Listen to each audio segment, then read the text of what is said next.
करत आहोत. तर आपण काल 130व्या ओळीपर्यंत आलो. श्लोक क्रमांक 13. ततशंखाश्च भैर्यश्च पणवानक गोमुखाः सहसैवाभ्यहन्यन्त सशब्दस्तुमुलो भवत्. त्या ठिकाणी ततः शंखाश्च भैर्यश्च पणवाः अनकाः गोमुखाः सहसा एव अभ्यहन्यन्त सशब्दः तुमुलो अभवत. म्हणजे त्या ठिकाणी अनेक लोकांनी शंख वाजवले, नगारे वाजवले, पणव म्हणजे ढोल वाजवले, अनक म्हणजे मोठ्या मोठ्या खंजिऱ्या वाजवल्या, गोमुखाः म्हणजे मृदंग वाजवले. हे सगळे वाद्य वाजवली आणि त्यामुळं काय झालं, एकदम सगळ्यांनी वाजवल्यामुळं मोठा आवाज झाला, असा श्लोकाचा अर्थ आहे. खाली माऊली लिहितात, उदंड सैंघ वाजते भयानके खाखाते महाप्रळयो जेथे धाकडांसी. असे खूप वेगवेगळ्या प्रकारचे वाद्यांचे समुदाय एका वेळी वाजले. त्यामुळं काय झालं, अत्यंत कर्कश आवाज झाला, अत्यंत कर्कश आवाज झाला. महाप्रळयो जेथे धाकडांशी. मोठ्या मोठ्या योद्ध्यांना सुद्धा त्या ठिकाणी महाप्रलय आल्यासारखं वाटतंय, अशा प्रकारची अवस्था झाली. भेरी निशाण मांदळ शंख काहळ भोंगळ आणि भयासुर रणकोल्हाळ सुभटांचे. भेरी म्हणजे नौबत, निशाण म्हणजे डंका, मांदळ म्हणजे ढोल, शंख काहळा म्हणजे झांजा, भोंगळ म्हणजे तुतारी आणि भयासुर रणकोल्हाळ सुभटांचे. आणि योद्धे गर्जना देत होते मोठ्या मोठ्याने. आपण जर युद्ध पाहिलं, जुनं जाऊ द्या, आता सुद्धा आपण आपल्या भारतीय सेनेचं युद्ध पाहिलं ना, तर ते गर्जना देतात आणि त्या गर्जना दिल्याने त्यांना शक्ती येते. म्हणजे युद्ध करताना राजा रामचंद्र की जय, जय भवानी, जय कालिका अशा गर्जना देत देत ते युद्ध करतात. त्या गर्जनेने त्यांना शक्ती येते. तर अशा प्रकारच्या मोठ्या मोठ्या गर्जना ते देत होते. आणि भयासुर रणकोल्हाळ सुभटांचे, काही घाबरले पण होते त्यांच्यातले. आवेशे भुजात राहटिती विसणेले हाका देती जेथ महामद भद्र जाती आवर्तीना. रणांगणावर किंवा त्या कुस्तीच्या मैदानावर पैलवान आले की ते दंड ठोकतात एकमेकाचे. तर भुजात राहटिती म्हणजे दंड ठोकू लागले हे बरं. विसणेले हाका देती, आणि जे असे आवेशामध्ये मोठ्या मोठ्याने आरोळ्या देऊ लागले. जेथ महामद भद्र जाती आवर्तीना. आणि त्यांच्यात काही हत्ती होते, ते हत्ती बिथरले त्या आवाजाने. भयंकर आवाज झाल्यामुळं हत्ती खवळले आणि मग खवळलेले हत्ती इकडं तिकडं पळायला लागले. पंढरपुरामध्ये सांगतात ती घटना घडली होती.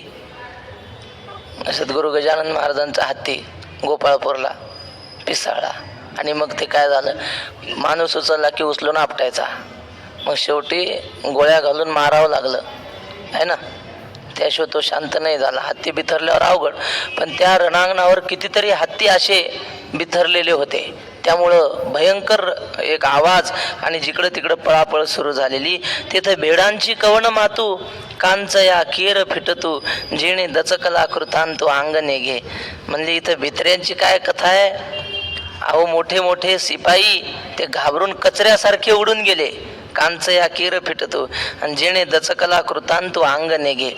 काळ सुद्धा दचकला, काळ सुद्धा थरथरा कापायला लागला. बा एका उभयाची प्राण गेले चांगांचे दात बैसले बिरुदाचे दादुले हिवताती. काही जे होते ना, उभ्या उभ्याच त्यांचे प्राण गेले. लढाई करायच्या आधीच मेले ते. कशाने? नुसत्या आवाजाने. अशी अवस्था झाली. आवाजाचा परिणाम होतो. आम्ही बारामतीला गेलो होतो कीर्तनाला. तिथे एक आजी भेटल्या, त्यांना ऐकायला येत नव्हतं.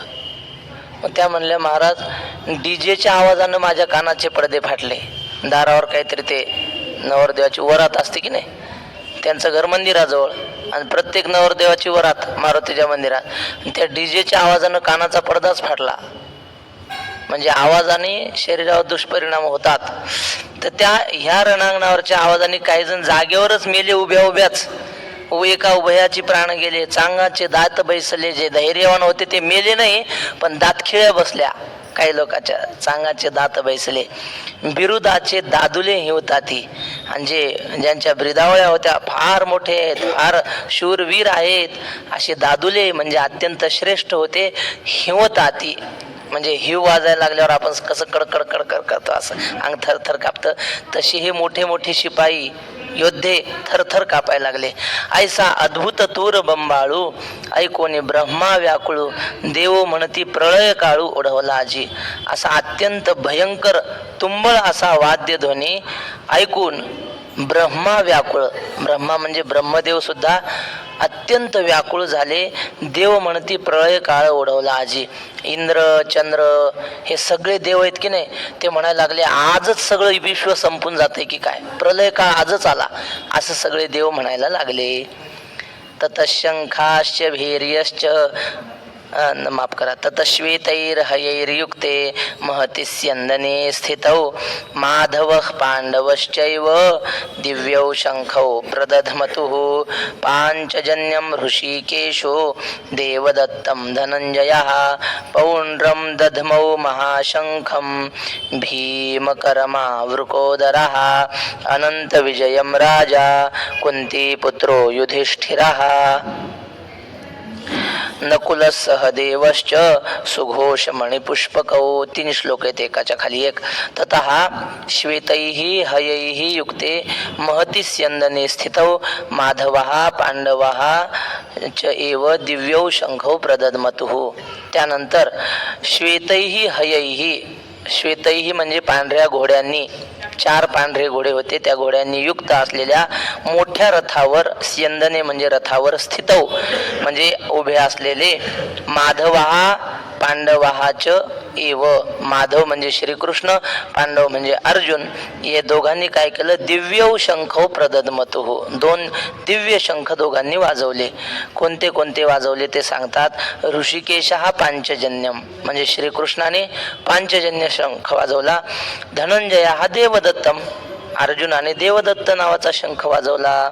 त्यानंतर भीमकर्मा वृकोदरा हा पौंड्रम महाशंखम दधमौ.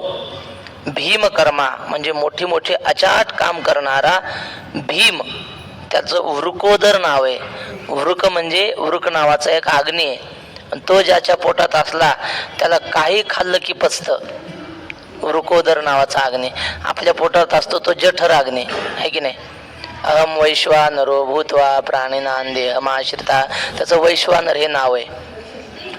तर हा वृक नावाचा अग्नी भीमाने काही खाल्लं की पचायचं, काही किती खाल्लं की पचायचं. पुन्हा आपल्याला बासुंदीची 1 वाटी जास्त झाली की आपली तब्येत बिघडते.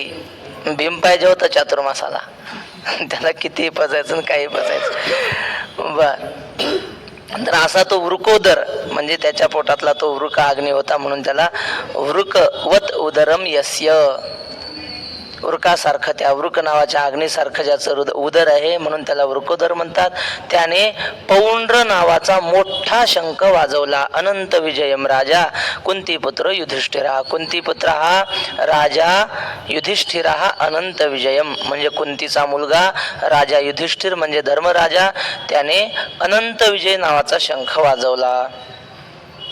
बघा, शंखाचं नाव अनंत विजय, आणि शेवटी विजय कुणाचा झाला, धर्माचाच झाला. आणि पुन्हा अनंत त्याच्या बाजूला होता म्हणून. नकुल सहदेवश्च सुघोष मणिपुष्पकौ, आणि नकुलाने सहदेवाने, नकुलाने सुघोष आणि सहदेवाने मणिपुष्पक नावाचे शंख वाजवले. आता ज्ञानेश्वर महाराजांनी या श्लोकावर फार सुंदर व्याख्यान केले. माऊली म्हणतात, ऐसी स्वर्गी मातू देखो नितो आकांतू तो पांडव दळांतू वर्तले काही. असं स्वर्गामध्ये सगळे देव थरथर घाबरू लागले, प्रलय काळ आला असं म्हणू लागले. अशी स्वर्गात घटना घडली. आणि तो आकांतू देखो ने, तो दणाना, तो आवाज पाहून, आवाज झाल्यानंतर पांडव दळामध्ये म्हणजे पांडवांच्या सैन्यामध्ये काय झालं ते सांगतात. हो का निजसार विजयाचे की ते भांडार महातेजाचे, जेथ गरुडाची ये जावळीचे कांतले चारी. रथाचं वर्णन चाललंय, निजसार विजयाचे. अर्जुनाचा रथ म्हणजे विजयाचं माहेर होतं. त्या रथावर अर्जुन बसला की कोणी हरवू शकत नव्हता अर्जुनाला. असं तो रथ विजयाचं माहेरघर की ते भांडार महातेजाचे. आणि तो रथ चमचम चमकत होता, महातेजाचं भांडार होता तो रथ, सूर्यासारखा तळपत होता. जेथ गरुडाची जावळीचे कांतले चारे. गरुड जसा आकाशात भरारी घेऊन कितीही लांबचा प्रवास करू शकतो कमी वेगामध्ये, तसे अर्जुनाचे घोडे गरुडाच्या बरोबरीचे होते. जावळीचे म्हणजे गरुडाच्या बरोबरीचे अर्जुनाचे घोडे. कांतले चारही, कांतले म्हणजे अर्जुनाचे ते जुंपलेले घोडे, चार होते चारही. की पाखांचा मेरू जैसा, रहंवरू मिरवत असे तैसा, ते जे कोंदाटली या दिशा जयाचे ने. मेरू पर्वताला पंख लावले आणि मग मेरू पर्वत पंखासहित उडत असताना कसा दिसेल तसा अर्जुनाचा रथ दिसत होता. पाखाचा मेरू जैसा, रहंवरू मिरवत असे तैसा, रहंवरू म्हणजे रथ, तसा शोभत होता. ते जे कोंदाटली या दिशा जयाचे ने. त्या रथाच्या तेजाने दाही दिशा भरून गेलेल्या होत्या. जेथ अश्ववाहको आपण, वैकुंठीचा राणा जाण, त्या रथाचे गुण काय वर्णो. ज्ञानेश्वर महाराज म्हणतात, ज्या रथावर सारथी म्हणून जगाचा मालक बसला त्या रथाचं मी काय वर्णन करू, काय शब्द वापरू मी त्या रथाविषयी. ध्वजस्तंभावरी वानरू, तो मूर्तिमंत शंकरू, सारथी शारंग धरू अर्जुनेसी. आणि ध्वजस्तंभावर प्रत्येक योद्ध्याच्या रथाला ध्वज असतो आणि ध्वजावर चित्र असतं. जसं आपल्या भारताच्या रथावर ते भारताच्या ध्वजावर अशोक चक्र आहे गोल, तसं अर्जुनाच्या रथावर ध्वज होता आणि त्या ध्वजावर मारुतीराय होते. म्हणून माऊलीने वर्णन केले ध्वजस्तंभावरी वानरू. पण आता या ओवीवर वैकुंठवासी रंगनाथ गुरुजींचे एक शिष्य आहेत नथुराम महाराज केहाळकर, परभणी हिंगोली भागात आहेत, होऊन गेले ते, आता नाहीत, वारले ते. तर त्यांनी ही ओवी कीर्तनात सांगितली आणि थोडा विनोद केला या ओवीवर. म्हणजे मारुतीराय किती विद्वान आहेत की नाही. आपण मारुतीचा श्लोक म्हणतो कोणता, मनोजवम मारुततुल्य वेगम जितेंद्रियम बुद्धिमताम वरिष्ठम. म्हणजे हुशार विद्वान लोकांमध्ये मारुतीराय सगळ्यात श्रेष्ठ आहेत. वक्ते बाबा सांगायचे, जसं वाल्मिकीने रामायण लिहिले की नाही, ते वाचलं मारुतीनं. मारुती म्हणलं वाल्मिकीने लिहिलं, पण वाल्मिकी संघ कुठं होते रामाच्या? लंकेत सोबत होते का, वनवासात सोबत होते का? नाही, मी सोबत होतो म्हणले रामाच्या. त्यामुळं बारीक सारीक घटना वाल्मिकीपेक्षा जास्त मला माहिती आहेत. मग मी रामायण लिहिलं तर काय बिघडलं बरं, मला काही लिहिणं येत नाही का काय नाही. मारुतीरायांनी रामायण लिहिलं, पण वहीने पेनाने नाही, नखाने कोरून लिहिलं दगडावर. आणि असं सुंदर रामायण महाराज एका श्लोकाचे 5-5 अर्थ मारुतीच्या. आता बुद्धिमत्ता वरिष्ठ होते. असं सुंदर रामायण, मारुतीचं रामायण ते प्रकाशित झालं. त्या वाल्मिकीच्या रामायणाला कोणी विकतच घेईना, त्या पोथ्या तशाच. हेच भारी झालं ना सगळ्यात. मग ते वाल्मिकींना कळालं, मग वाल्मिकींनी बोलून घेतलं मारुतीला. म्हणजे मारुती काय म्हणले, तुम्ही रामायण लिहिल्यापासून आमच्या पोथीला कोणी येईना, आमची पोथी कोणी घेईना, काय भानगड आहे. रंगनाथ गुरुजी होते ना पंढरपुरात, ते पाठ सांगायचे. त्यांचा पाठ ज्या वेळेला असेल त्यावेळेला बाकी पंढरपुरातले सगळे पाठ बंद असायचे. का बंद असायचे? कुणी जातच नव्हतं दुसरीकडं. गुरुजींच्या पाठाला 2-2 तास आधी जागा धरून बसायचे लोक. तसं म्हणले मारुती, तुम्ही रामायण लिहिलं, आमच्या रामायणाला कोणी विचारेना, आता काय करावं? मारुती म्हणले, तुम्ही सांगा बा, तुमची जशी आज्ञा, काय करू मी? मग ते म्हणले, काही नाही, तुझ्या दगडावर रामायण लिहिलं ना, ते दगड दे सगळे नदीत टाकून. आम्हाला जर लोकांनी पाया पडावं आमच्या वाटत असेल तर दे टाकून. आता ठीक आहे म्हणले, साधूची आज्ञा. सगळं रामायण आपलं लिहिलेले दगड घेतले आणि नर्मदा नदीत टाकून दिले मारुतीने. पुढची कथा मोठी, ते आपल्याला सांगायचं नाही. पण मारुतीराय बुद्धिमत्ता वरिष्ठ होते. मारुतीरायाची गीतेवर सुद्धा टीका आहे, या आपल्या भगवद्गीतेवर मारुतीची टीका आहे. तर अशा प्रकारे मारुतीराय बुद्धिमान. पण त्या बुद्धिमान मारुतीला माऊलीने काय म्हणलं, वानर ध्वजस्तंभावरी. आता एवढ्या हुशार माणसाला वानर म्हणल्यावर राग येणार नाही तर काय हो? हे लालबुन झाला म्हणले मारुती, मला वानर म्हणायले म्हणजे काय? तुम्हाला समजायला पाहिजे. म्हणजे वानर लाल बुंद झालेला मारुती पाहिला, माऊलीला वाटलं ना मारुती नाराज झाला. म्हणजे वानर नाही तो, साधं वानर नाही, मूर्तिवंत शंकरू, तो साक्षात महादेव आहे असं म्हटलं की मारुती गारच झाला. म्हणजे महादेव म्हणले ना मग आता हरकत नाही. असो, ध्वजस्तंभावरी वानरू आणि तो मूर्तिमंत शंकरू. ते साधं वानर नाही आपल्या शेतात असतात, ते मूर्तिमंत महादेवाचा अंश आहे. महारुद्र काय आहे ना आपला तो अभंग मारुतीरायाच्या जन्माचा. अंजनीच्या तपासाठी महारुद्र आले पोटी, किंवा तुका म्हणे रुद्रा अंजनीची या कुमारा, असा तो मारुती त्या अर्जुनाच्या ध्वजावर बसलेला होता. ध्वजस्तंभावरी वानरू तो मूर्तिमंत शंकरू, आणि सारथी शारंग धरू अर्जुनेसी. अर्जुनाचा सारथी कोण होता? शारंग नावाचा धनुष्य ज्याच्या हातात आहे असा भगवान श्रीकृष्ण शारंग धरू. महादेवाला शूल पाणी म्हणतात. शूल म्हणजे ज्याचा, पाणी म्हणजे हात, ज्याच्या हातात शूल आहे, त्रिशूल आहे, त्याला शूल पाणी म्हणतात. बर, पुन्हा भगवान आपल्या श्रीकृष्णाच्या हातात शारंग नावाचा धनुष्य आहे म्हणून त्याला शारंगधर म्हणतात. तो शारंगधर अर्जुनाच्या रथावर बसलेला आहे. आणि माऊली आता विशेष ओवी लिहितात. देखा नवलतया प्रभूचे अद्भुत प्रेम भक्ताचे, जे सारथ्यपण पार्थाचे करीतू असे. काय नवल आहे म्हणजे त्या देवाचं अद्भुत प्रेम भक्ताचे. भक्ताविषयी त्याच्या मनामध्ये अद्भुत प्रेम आहे. कशामुळं? कारण सारथ्यपण पार्थाचे करीतू असे. सारथ्यपणा करतो अर्जुनाचा. किती हलकं काम आहे हो. तुम्हाला नुसतं रथ चालवायचं नाही, पुन्हा ते रथ युद्ध झाल्यानंतर घोडे पाणी पाजून आणायचे, त्याला चारा टाकायचा. चारा नाही ते काय खोगीर बांधतात ना, त्याला हरभरे वगैरे काय असेल ते खाऊ घालायचं. त्यांचा खरारा करायचा स्वतः देवाने. घोडे धुवायचे रोजच्या रोज. अभंगात आहे, अर्जुनाची घोडी धुतली अनंते, संकटे बहुते निवारिली. नुसता रथ नाही चालवला, घोडे धुवायचे. मग सगळं काम त्या घोड्यांचं देवाने करायचं. एवढं काम करतो याचा अर्थ काय? अद्भुत प्रेम भक्ताचे, हे सूत्र आहे. बा देवाच्या जीवनाचं वर्णन करतात. अद्भुत प्रेम भक्ताचे. श्री गुरु कुरेकर बाबा सांगायचे आम्हाला, जनाबाई गौऱ्या वेचायला जायचे इकडं गोपाळपुऱ्याकडे, या शेताने अशा जायचे. आणि मग एकदा काय झालं म्हणले, जनाबाईची गौऱ्या वेचायला गेली आणि येता येता चप्पलच तुटली. मग आता काय करावं? ते चप्पल एका हातात आणि गठोडं. देव म्हणलं ते हातात नको घेऊ, माझ्याकडे दे. मग देवानं जनाबाईच्या चपला घेतल्या आणि स्वतःच्या डोक्यावर ठेवल्या. जनाबाईच्या डोक्यावर ते गाठोडं, जनाबाई पुढं, आणि तिच्या चपला डोक्यावर घेऊन देव तिच्या मागं मागं चालला. आहे की नाही? कशासाठी?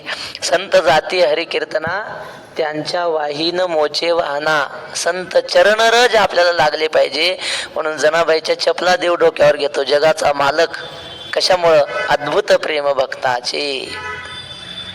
चोखोबारायांच्या पत्नीचं बाळंतपण केलं. वक्ते बाबा अमृतानुभव सांगायचे बरं का, इथं समोर माहेश्वरीत. आणि अमृतानुभव सांगायचे. सजन कसयाची कथा, दुसऱ्या दिवशी सावता महाराजाची कथा, तिसऱ्या दिवशी गोरोबा काकाची कथा, संताच्याच कथा. अरे हाच अमृतानुभव आहे म्हणले. दुसरं काय असतं अमृतानुभव? साधू संतांच्या कथा सांगणं, त्यांचं चरित्र ऐकणं, हेच खरं अमृत आहे. म्हणून या मंगळवेड्यामध्ये किंवा कधी चोखोबाराय पंढरपुरातही राहिलेले आहेत. तर चोखोबारायांच्या घरची घटना आपल्या सगळ्यांना माहिती आहे. चोखोबाची कांता अशी ते गर्भिणी झाले 30 पूर्ण 9 मास, 9 महिने पूर्ण झालेली. आणि आषाढीची वारी आली. चोखोबारायचं सुरू झालं आपलं वळकटी तयार करायची. वारीला काय काय लागतं, आपल्या अंगावर घ्यायला एखादा कागद, घोंगडी, असं सगळं जमवाजमव सुरू झाली. चोखोबारायांची पत्नी म्हणली, अहो तुमची वारीची तयारी चालली आणि माझं बाळंत पण आलंय, यंदा सल नाही गेले तर जमणार नाही का वारीला? हा म्हणले, असं कसं? वारी जवळ आली आणि मी नाही गेलो आणि हे सगळे वारकरी येतील ना, ज्ञानेश्वर महाराज आणि गोरोबा काका आणि सावता महाराज, ते काय म्हणतील? यंदा चोखोबा आला नाही म्हणजे संसारात रमला म्हणतील, माझी अपकीर्ती करतील, बाप्पा मला जावं लागेल. ते काय? अहो पण माझी अवस्था अशी आहे. ते म्हणले, काही काळजी करू नको, सगळं देव बरोबर करेन, काही काळजी करू नको. आणि मग अगदी 5-6 दिवसावर ते तिचं बाळंतपण आलेलं आणि तिनं सांगितलं, हो आपल्या घरी काही साहित्य नाही, जरा आणून तरी द्या मला काही. आणि मग ते साहित्य आणण्याच्या निमित्तानं चोखोबाराय घराच्या बाहेर गेल्यावर दिंडी चालली होती. ते दिंडी पाहिली, माघारी आलेत नाही, ती वळकटी घरी, ते सगळं घरीच, त्या दिंडीत जे गेले ते तिकडंच. आता हिला वाटलं दिवसभर झालं आले नाही, याचा अर्थ हे त्यांच्या बहिणीकडे गेले असतील, बहिणीला आणायला, की मी पंढरपूरला जातो तेवढं घरी राहा. पण कशाचं आलं, बहिणीकडे नव्हते गेले, हे गेले पंढरपूरला. आणि भजनात रंगल्यामुळं त्यांना काय आठवलंच नाही. खऱ्या वारकऱ्याला वारीत आल्यावर घरचं काही आठवत नाही, आणि खोट्या वारकऱ्याला रोज व्हिडिओ कॉल केल्याशिवाय जमत नाही. जाऊ द्या, खोटं का असेना, पण देवदेव केला वया जात नाही. मग चोखोबारा इकडं आले आणि तिची घटका जवळ आलेली, ती देवाला प्रार्थना करत होती, देवा मी कशाला त्यांना पाठवलं. जाऊ दे म्हटले, अहो पांडुरंगा रखुमाईच्या कांता, पांडुरंगा रखुमाईच्या कांता, मी आता परत माझ्या नवऱ्याला काम सांगणार नाही, त्यांना परत घरी बोलवा, पाठवा. पण कशाचे येतात महाराज. आणि मग देवाला काळजी पडली की आता आपण गेलं पाहिजे, तिला कोणीच नाही. अशा अवस्थेत कोणीतरी धीर देणारं जवळ पाहिजे, नाही तर कठीण प्रसंग आहे. मग देवानं रुक्मिणीला हाक मारली, रुक्मिणी. म्हणले का हो देवा. म्हणले तुझं एखादं जुनं लुगडं असेल तर दे. तुम्हाला कशाला लुगडं. नाही म्हणले दे, मला काम आहे, एखादी चोळी दे, लुगडं दे. मग रुक्मिणीला वाटलं काय असं आता यांचं चालूच असतात नाटकं, काहीतरी असल भारूड गिरूड करायचं असेल कुठं. दिलं तिनं जुनं लुगडं, चोळी दिली. आणि मग देवानं महाराज अशा हातभर बांगड्या भरल्या, मोठ्याच्या मोठं कुंकू लावलं, ते साडी नेसली, लुगडं, सगळे कपडे घातले आणि निघाला. इथं मूर्तीतून निघाला आणि चोखोबाऱ्याच्या गावाला. चोखोबाऱ्याची बायको घरात, दारावर थाप मारली, वहिनी दार उघडा, वहिनी दार उघडा. त्या बांगड्याचा आवाज, दारावर थाप. तिला वाटलं आपल्या वंश आल्यात, म्हणजे यांची बहीण आली. ते सरकत उठता येत नव्हतं, कठीण प्रसंग. ते सरकत दारापाशी आली, दार उघडलं आणि आपल्या नवऱ्याची बहीण आलेली पाहिली आणि कडकडून एकमेकीनं मिठी मारली. अशा वेळी धावून आल्या म्हणजे ती म्हटली, अहो वहिनी तुम्ही नाही, मला वाटतं तुमच्या रूपानं देवच आला. आता देवच होता, पण अशा प्रसंगी आल्या तुम्ही. जर तुम्ही आल्या नसत्या तर माझं काही खरं नव्हतं, कदाचित मी मेली असते या प्रसंगात. काय करावं, तुमच्या भावाला मी बाहेर पाठवलं आणि ते गेले कुठं काही कळत नाही म्हणले. मग ती आता भावाची बायको म्हणल्यावर ती चेष्टा करायची. ती म्हटली, बाई तुम्ही चाणाक्ष बायका आहेत आणि तो आमचा भाऊ भोळा आहे म्हणे, तू त्याला काही कामं सांगत राहते, गेला असेल कुठं निघून. असं दोघीचं बोलणं झालं. आणि मग 9 मास होता झाली ती प्रसूत. 9 मास पूर्ण झाल्यानंतर ती प्रसूत झाली. तिचं सगळं बाळंतपण देवानं केलं. बाळंतपण झाल्यानंतर त्या बाईला, त्या चोखोबाऱ्याच्या पत्नीला म्हणजे सोयराबाईला उठणं लावून स्नान घातलं. तिचा सगळा शिनभाग गेला. आणि 13वे दिवशी बाळते पाळणा घाली तसे राणा वैकुंठीचा. 13व्या दिवशी त्या लेकराला पाळण्यात घातलं, त्याला पाळणे देऊ लागला. सगळ्या त्यांच्या जातीची जेवढी लोक होती त्या महिलांना बोलावलं, पुरुषांना बोलावलं, त्यांना सगळ्यांना साखर वाटली. हे सगळं आता देव तिथं म्हणल्यावर काय कमी, सगळं केलं देवाने. आणि मग 13 दिवस झाल्यानंतर इकडं वारी संपली आणि ती बाई म्हणले, वहिनी आता मी माझ्या घराला जाते बरं का, माझा मालक माझ्यावर रागवेल. 15 दिवस झाले तुमच्याकडे राहिले, मालक मला रागवेल, जाते आता वहिनी आपुल्या घराला, रागी येते मला स्वामी माझा धनी माझ्यावर रागवेल, म्हणून मला जाऊ द्या. ती म्हटली, नाही बाई, असं कसं जाता, तुमचे एवढे उपकार आहेत की मी जन्मभर तुमचे उपकार विसरणार नाही. तुम्हाला साडी नाही, चोळी नाही, अशा कशा तुम्ही जातो म्हणता. जायचं नाही, आता आमचे मालक येतील 2 दिवसांनी, ते आल्यानंतर तुमची बोळवण करतील, मग ते बोळवण घेऊन तुम्ही जायचं. ती म्हटली, ते काही सांगू नका. निघून गेली, काहीच केलं नाही. हिला खूप वाईट वाटायचं. आल्यानं तशाच निघून गेल्या. घरा आलेली पाहुण्यांना आपण तशी जाऊ देत नाही. आणि मग 2 दिवस झाल्यानंतर चोखोबाराय आले आणि पाहिलं ते सगळं घरातलं वातावरण, सगळ्या वस्तू जिथल्या तिथं बाळ आहे. ते म्हटले, अगं कोण होतं तुझ्याकडं. मी तर त्या दिंडीत रमून गेलो, मला माहीतही नाही तुझी ही अवस्था आहे म्हणून. तिनं सांगितलं, अहो असं काय करतात तुम्ही, तुमच्या बहिणीला पाठवून दिलं की किती वंशांनी माझी सेवा केली म्हणून सांगू. ती सगळं रडून सांगायला लागली. चोखोबाराच्या लक्षात आलं, कशाची बहीण कशाचं काय, देव आला होता आपल्या घरी. चोखोबाराला कळालं. चोखोबाराय म्हटले, देवा आता तू दर्शन देईपर्यंत मी काही खाणार पिणार नाही. देवाने त्या बहिणीच्या रूपामध्ये चोखोबाराला दर्शन दिलं. कशामुळं? ज्ञानेश्वर महाराज म्हणतात, अद्भुत प्रेम भक्ताचे. देवाच्या मनात भक्ताविषयी अद्भुत प्रेम असतं आणि मग भक्तासाठी कितीही हलकं काम करायला देव तयार आहे.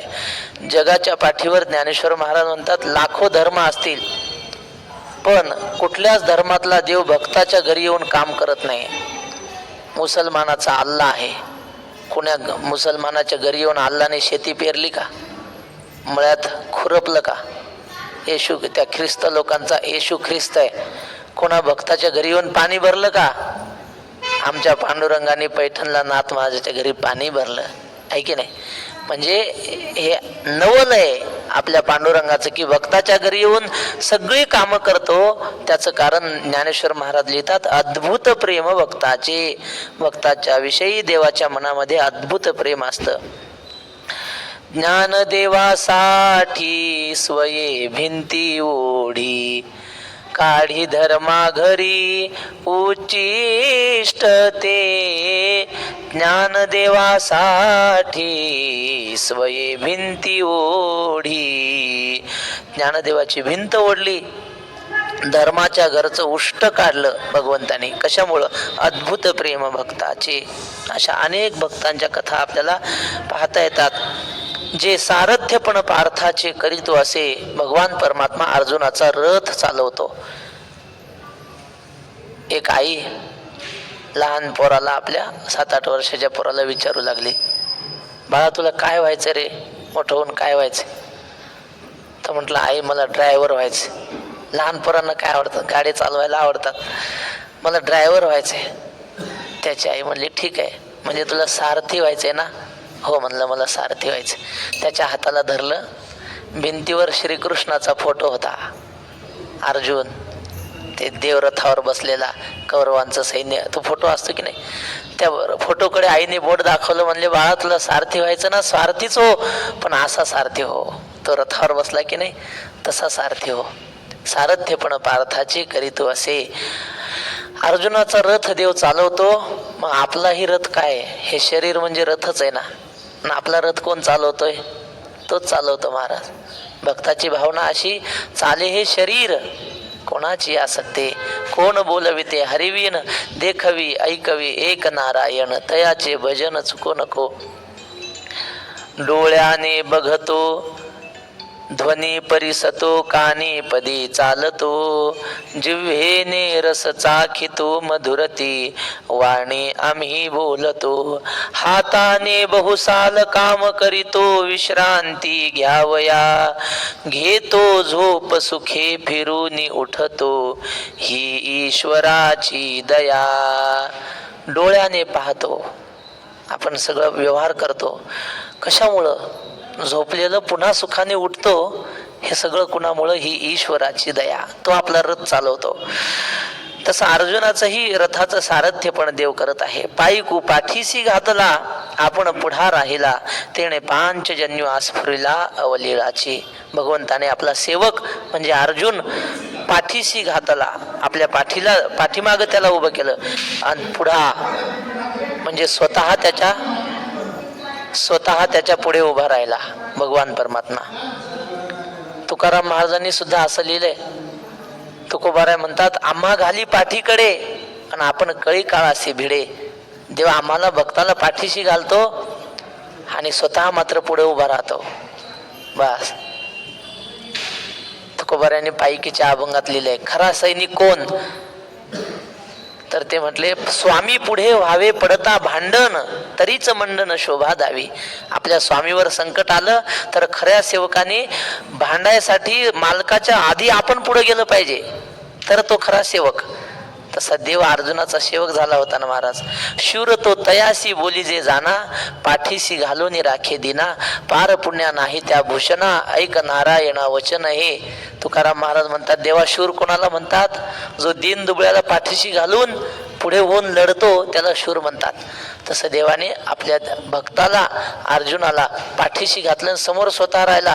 येणारं संकट आधी देवाशी सामना करणार आणि मग अर्जुनाकडे. देव संकट ठेवतच नव्हता.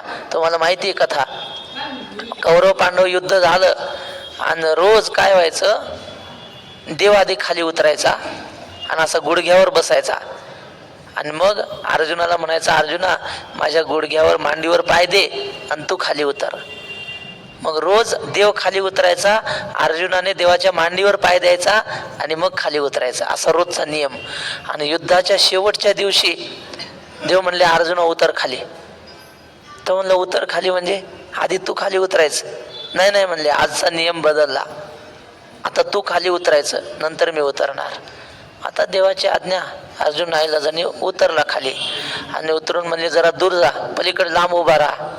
अर्जुन जरा दूर उभा राहिला आणि मग श्रीकृष्ण खाली उतरल्याबरोबर जे रथाचा भडका झाला, जसा बॉम्ब फुटतो तसा रथ फुटून गेला. अर्जुन म्हटलं काय भानगड आहे? देवानं सांगितलं अर्जुना मी जे होतो ना रथात बसलेलो त्यामुळं हा रथ आजपर्यंत जळाला नाही. नाही तर भीष्माचार्यांनी, द्रोणाचार्यांनी, या अश्वत्थाम्यांनी, कर्णाने अशी काही अस्त्र सोडलेली होती की या रथाचा राग झाली असती तेव्हाच, पण मी बसलो होतो म्हणून तुझा रथ आजपर्यंत टिकला. मी उतरल्याबरोबर हा जळणार होता हे मला माहिती आहे, म्हणून तुला आधी खाली उतरवलं. याला काय म्हणतात? पायीकू पाठीशी घातला आपण पुढा राहिला. अर्जुनाची शक्ती काही नव्हतीच महाराज. खरं सांगायचं म्हणजे अर्जुनाला देवाच्या शक्तीने अर्जुन सगळं करत होता. नाहीतर घडलेला प्रसंग आहे, भगवान श्रीकृष्ण निजधामाला गेल्यानंतर अर्जुन त्या द्वारकेहून इकडं निघाला होता मथुरेकडे, सगळ्या त्या गोपिकांना ह्यांना घेऊन. आणि मग आता श्रीकृष्ण गेल्याचं दुःख होतं आणि त्या अर्जुनाला ज्याने हजारो शिपायांना मारलं, द्रोणाचार्य भीष्माचार्यांना ज्यांनी हतबल केलं, अशा अर्जुनाला जंगलातल्या कोळ्यांनी लुटलं. त्याच्यासोबतच्या सगळ्या महिलांच्या अंगावरची संग काढून घेतली. अर्जुनाला मारलं बेदम. कुणी? जंगलात राहणाऱ्या कोळ्या माणसांनी. काबा लुटी गोपिका तुलसी नरका क्या कहे, समय बडा बलवान. काबा लुटी गोपिका वही अर्जुन वही बाण. तोच गांडीव धनुष्य हातात होता की ज्या रणांगण गाजवलं तो धनुष्य हातात असून सुद्धा अर्जुन काहीच करू शकला नाही. का? कारण श्रीकृष्ण नव्हता सोबत. श्रीकृष्ण सोबत असला की मग अख्खं जग जरी अर्जुनाच्या विरोधात गेलं काही नाही, पण श्रीकृष्ण दूर गेला की मग अर्जुनाची शक्ती क्षीण. म्हणून श्रीकृष्णाने अर्जुनाला पाठीशी घातलं आणि लढाईसाठी त्या रणांगणावर त्या रथात बसलेले आहेत. तेने पांचजन्य आस्फुरिला अवलीळाची. आणि मग त्या श्रीकृष्णाने पांचजन्य शंख वाजवला आणि तोही असा सहज लिलेने, ताकद लावून नाही, उगा असं तोंडाला लावला आणि श्रीकृष्ण वाजवायला लागला. पण देवाने सहज जरी वाजवला तर त्याचा आवाज कसा होता? परी तो महाघोष थोरू गरजतू असे गहिरू, जैसा उदेला लोपी दिन करू नक्षत्राते. पण तो महाघोष, तो आवाज एवढा मोठा होता, तो गाजत होता आणि गंभीर आवाज होता. तो गहिरू म्हणजे गंभीर. जैसा उदेला लोपी दिन करू नक्षत्राते. आधी शंख वाजत होते मोठ्या मोठ्याने कौरवांचे, पण श्रीकृष्णाचा शंख वाजला की बाकी सगळ्यांचे आवाज दबून गेले. नगाऱ्याची गाई आणि तिथं टिमकी तुझं काही म्हणतात. नगाऱ्याचा आवाज सुरू झाल्यावर टिमकीचा काय आवाज येणार आहे महाराज? तसा श्रीकृष्णाने शंख वाजवला आणि त्याच्या आवाजापुढे सगळ्यांचे आवाज लुप्तप्राय झाले. माऊली उदाहरण देतात, जसा सूर्य उगवला की सगळी नक्षत्र तारे दिसत नाहीत, म्हणजे खद्योत असतो. खद्योत म्हणजे तो रातकिडा काय असतो, चमकतो, तो काय म्हणतात त्याला? काजवा. काजवा. रात्री काजवे दिसतात, मग लेकराला ते धरायला जातात पोरं, रात्रीच्या वेळी अंधारात दिसतात ते. सूर्य उगवला की मग ते काजवे दिसत नाहीत. अहो काजवे दिसत नाहीत यात काय नवल? तारे दिसत नाहीत, ध्रुव तारा दिसत नाही, कुठलाच तारा दिसत, चंद्र दिसत नाही, तर खद्योताचं काय घेऊन बसले? खद्योतो द्योतते तावद यावन नोदयते रविही, उदिते तु सहस्रांशो क्व खद्योत क्व चंद्रमाहा. खद्योताचं काय तिथं चंद्रच दिसत नाही तर बाकीचं काय. तसं देवाचा शंख वाजवल्यावर हे सगळ्यांचे आवाज लुप्तप्राय झाले. तैसे तुरबंबाळू भवते कौरव दळी गाजत होते ते हरपोणी नेणो केवते गेले तेथ. 5 मिनिटं घेऊ. त्याप्रमाणे तुरबंबाळू म्हणजे वाद्यांचे गजर ते काय होते, सभोवती असे गाजत होते आवाज. ते कौरवदळी गाजत होते, ते आवाज घुमत होता सगळीकडे. आणि ते हरपोणी नेणो केवते गेले तेथ. ते बाकीचे जे कौरवांचे वाद्य वाजत होते की नाही त्यांचे आवाज कुठं गेले त्याचा पत्ताच नाही. आधी द्रोणाचार्य आणि भीष्माचार्य वाजवत होते त्यांचा आवाज गेला. तैसाची देखे एरे निनादे अति गहिरे देवदत्त धनुर्धरे आस्फुरीला.